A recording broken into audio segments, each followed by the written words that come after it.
I'm Mauritz, and I play guitar some of the time, mostly for a living, amongst other things. But yeah, I've been in the music industry for a number of years now. But this is a large part of what I do. This is a custom Fouché built guitar. It's got an alder body. It's got a rosewood neck, stainless steel frets, a Seymour Duncan back pickup with a push-pull feature, and then I've got the Jeff Beck noiseless pickups in to get it all straight. I used to play the Ibanez for a long time, and then that gave up the ghost about 2 years ago. So I started chopping. In the 80s, I actually played an L Series 62 Strat, which was the last time I played a Strat. So Grant used to set up my guitars and tweak them and service them every now and then over the years, and so I went to him and started looking for stuff and advice, and then I saw this one there. So he made some changes to it, which is why it's a bit more customized to my liking. But yeah, I basically just saw it there, and I picked it up and I played it, and I thought, oh God, okay, there it is. So I basically said to him, look, I don't know how we're going to do this, but I'm not leaving without this guitar. So there will be blood. And then, fortunately, with not too much blood, he let me leave with this one. So I've been very happy playing this for the last 2 years. It's been my workhorse since then. And let's start with I always, when I do sound checks, I always do it with this pickup because I want to kind of hear that sort of my point of reference for what I want to hear in terms of top end and low end and so on. So this is the neck pickup, which obviously is quite sort of sort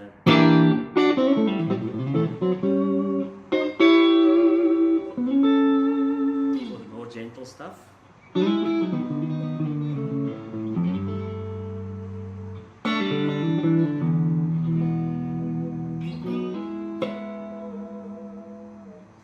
And then it's got a normal 5/8, so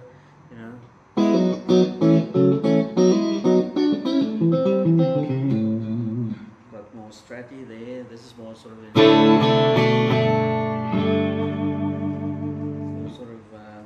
generic kind of tone for me. There was infamous sort of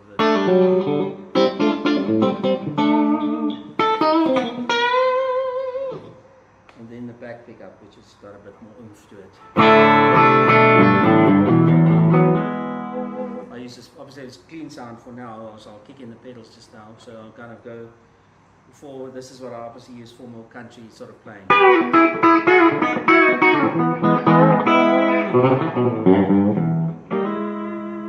And then with the push-pull, which is quite convenient because I initially was shopping for a telly and a Strat, so, but with the push-pull it sort of allowed me to get more of a telly sort of turn.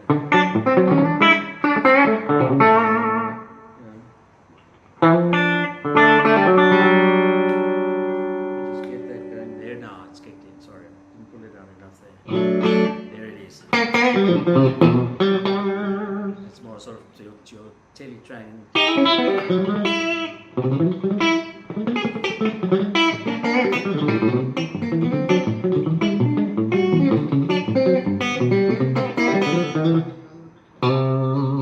Whatever.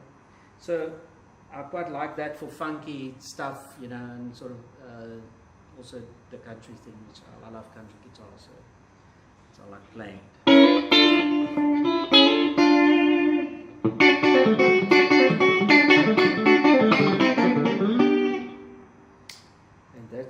That's sort of pretty much the clean sound. Strings, these are Ernie balls, 9-42s or 9-46s actually, 9-46s. I like a slightly heavier gauge on the bottom. I've always been used to that. I can't really tell you if it's making a huge difference to my playing or what comes out on the other side. But I've been sort of used to the 9-46 gauge for a long time, so old habits die hard. At times I would sort of probably try the 9-42 kind of thing, but I quite like it a little bit more grip on the lower end. So, but mostly Ernie balls, only also just out of habit, you know. I've tried some different ones, but sort of gotten used to these, you know, and change is scary when it comes to strings for me. These are the most pedals I've owned ever. Because normally I would just plug it straight into an amp, use amp reverb maybe a little bit just for convenience and comfort on stage. But yeah, having changed guitars and amps over the last 2 years, I acquired this little setup here just to have basic stuff to choose from. So I've got a Mojo TC Electronic Overdrive, which is sort of more just for the sake of having grit on the sound. If I kick that in on its own.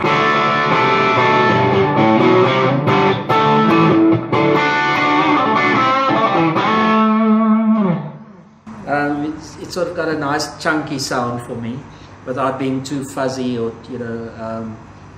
I think I use it a lot for the rhythm stuff, and you know, if I want to clean it up just for a slightly overdriven sound for more, even sometimes also sort of country rock, you know.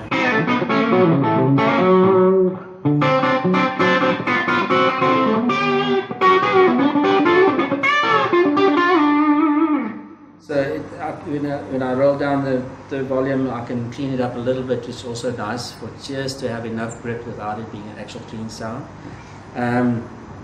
So that, and for rhythm obviously. I like those for sort of chunky contemporary stuff, you know. And then this is just a mod core. I bought these because they were extremely cheap in comparison. You know, I'm not one for really saying, well, these brands are the best or not. You know, I'm sure there are other brands out there that are far superior in technology and probably sound as well, but I get by with the basics. I mean, I use this digital delay Boss purely as a substitute to reverb, you know, so it's got the tap delay facility, but I very seldom use that on a gig, you know. Normally the other guitarists has, you know, they win. They have bigger pedal boards, they have more effects, so they get to do all the YouTube parts. You know, I'll play the simpler parts, but so I mainly use it for that, as opposed to, because a lot of amps sometimes on backline, you know, you don't want to open up the reverb because it's, you know, it's too springy, or you know, it just doesn't sound good, or sometimes it doesn't work. You know, so it's a good sort of safety net for me just to have that. And then the high gain one, which is also the, I don't know, call them Nuxes or Nuxes, I don't know, NUX, that's what they are. So I got that as a high gain to just add to my overdrive. So the way I'm setting up it now is, you know, twofold, because if I play it on its own, it's a high gain, but it's still chunky enough.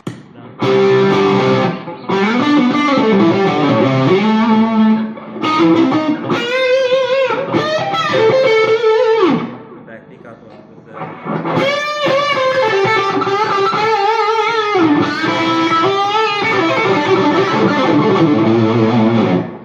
so that's the high gain I own. So, but I can sometimes, you know, depending on the sound, I mean, this marginal difference. Now it feeds because I haven't set it up properly, but if when it doesn't feed, it gets a little bit more sort of gain to it, and I sometimes use both of them together. But that depends often on the amp configuration that I'm using, or the amp that I get to use when backline is supplied. A lot of stuff that I do, backline is supplied, so you know, you're working with an amp that you don't necessarily know that well, or maybe may not like. So for me, this justifies a basic setup just to at least have, you know, generic sounds. The mod core is just literally, it's also NUX, which, you know, depends on the set I'm doing, you know. Again, you know, I don't have both, so I often choose between trem and chorus. But for it's more fun to play with trem. Especially with this one.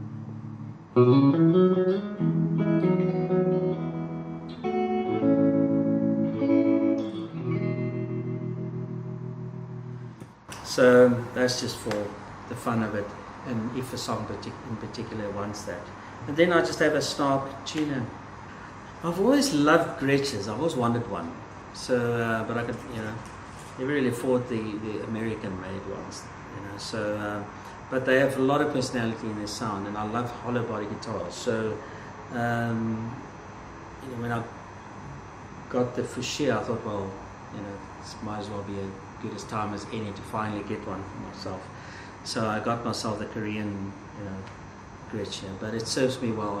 It's really a nice hollow body guitar, and it's quite versatile in the studio as well. I use it for a lot of power chord stuff because it's got a nice humbucker tone, and obviously it's got the the neck pickup.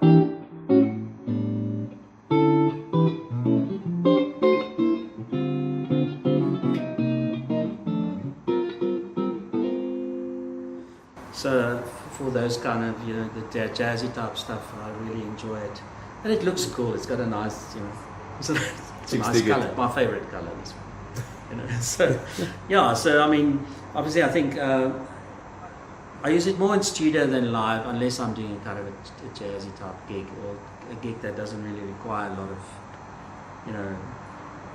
different effects. If it's just about, sometimes I would just play it straight into the amp and go from there if I know I'm not going to play a lot of overdrive stuff. So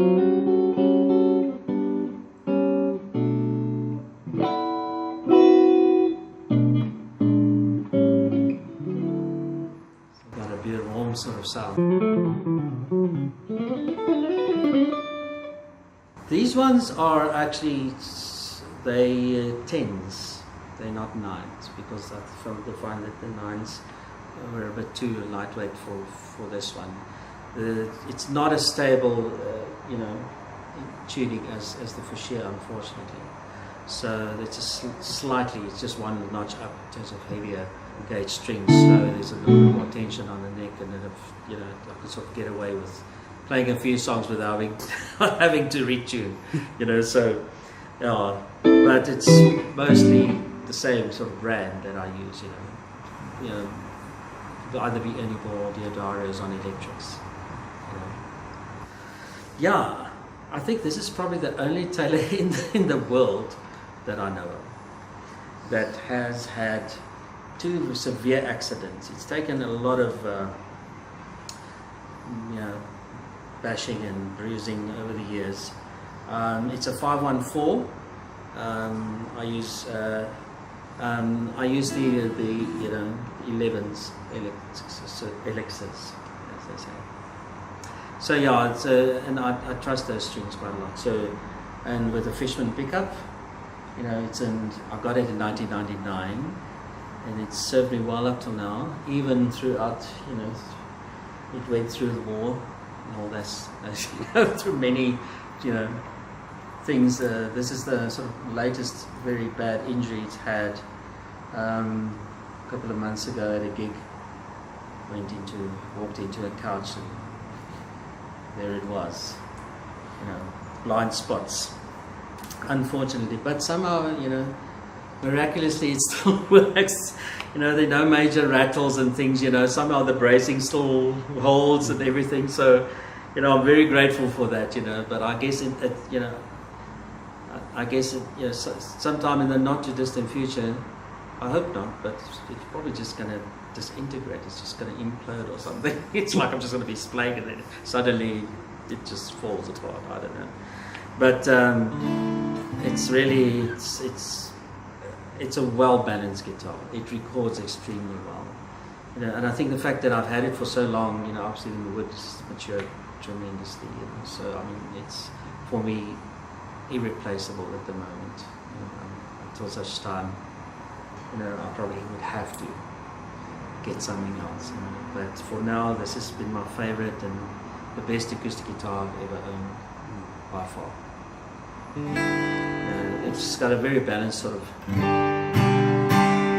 especially for ensemble playing, which I mean most sessions that one does is pretty much with, there's drums and bass or some other instruments, so it really records well. That you don't have to do a lot of scoop on the low end and not too much brightness, things like that. So I really feel happy with the sound that I get, and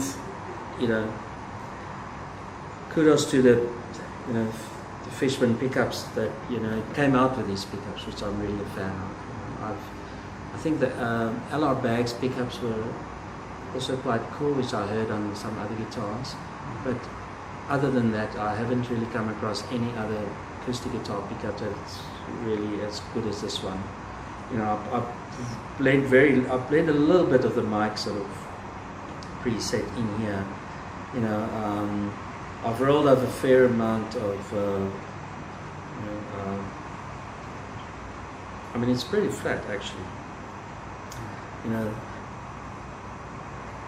So I can't tell you the exact frequency here, but yeah, it's pretty sort of in the middle with bass and treble anyway.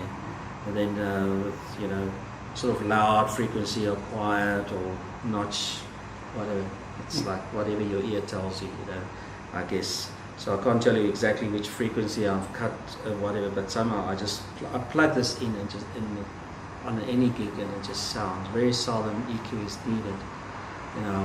I always request that when I arrive at a gig, I request the engineer to just give me a flat channel first and then hear what it sounds like, and most of the time it's okay, given the variables of the venue and other elements that come into play. I'm Mauritz Lotz. Thanks for watching. This is the gear I play. Hope you enjoyed watching it. Thank you.